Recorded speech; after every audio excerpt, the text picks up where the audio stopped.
Hanya karena sulit belajar online, bocah perempuan 8 tahun meninggal dunia dihajar ibu kandungnya sendiri. Mirisnya, sang suami ikut terlibat menguburkan anaknya di pemakaman umum di Lebak, Banten dengan kondisi tidak layak.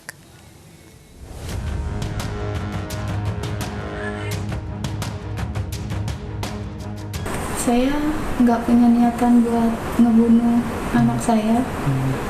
Cuman saya melakukan itu karena terbawa emosi. Jadi pagi-pagi sebelum suami saya bangun, saya dan anak-anak saya sudah bangun buat belajar sekolah online.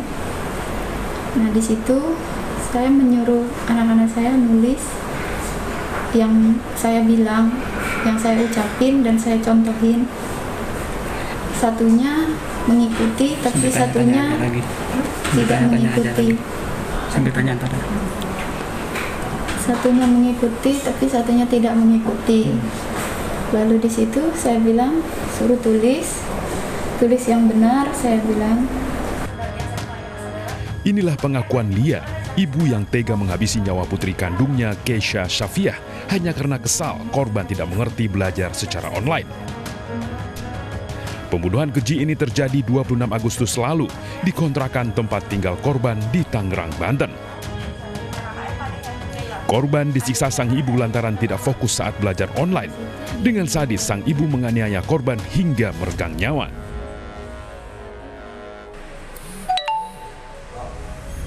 Sedangkan ayah korban tidak mengetahui peristiwa penganiayaan terhadap anaknya yang dilakukan sang istri.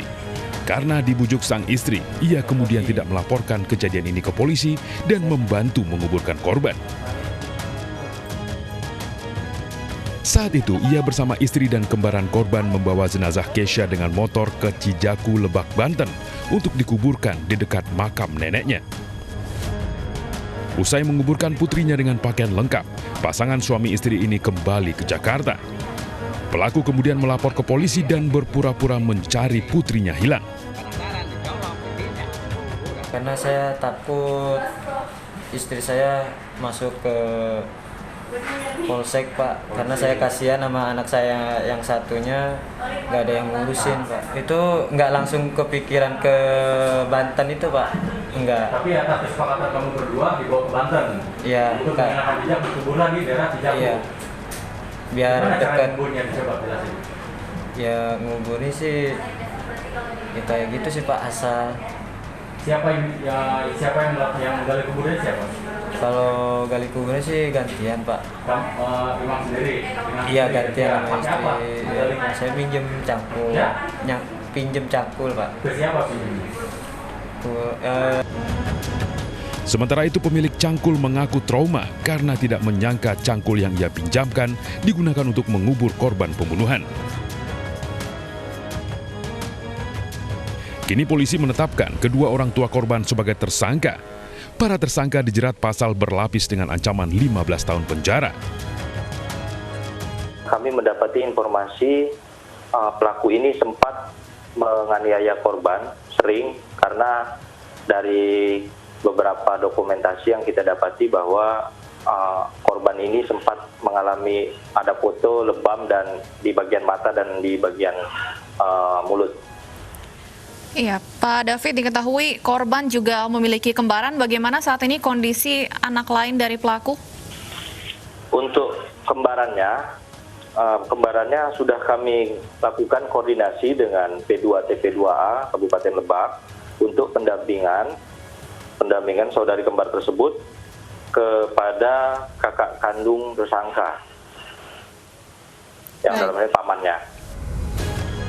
Sementara itu, Julkipli, paman korban mengaku sebelum kejadian korban bersama kedua orang tuanya sempat berlibur dan menginap di rumahnya di Cijaku, Lebak, Banten selama 3 hari.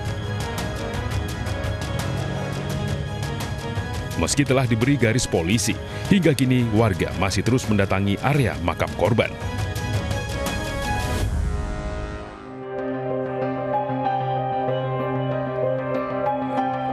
Keisha Shafiah, korban pembunuhan yang dilakukan oleh orang tuanya, akhirnya bisa dimakamkan dengan layak di pemakaman Menteng Pulo, Jakarta Selatan. Hanapi, kakek korban, mengaku terpukul atas kepergian cucu tercintanya. Hanafi mengaku bahwa ibu korban mempunyai sifat dan perilaku yang mudah marah. Mungkin dia ada kelainan penyakit dia.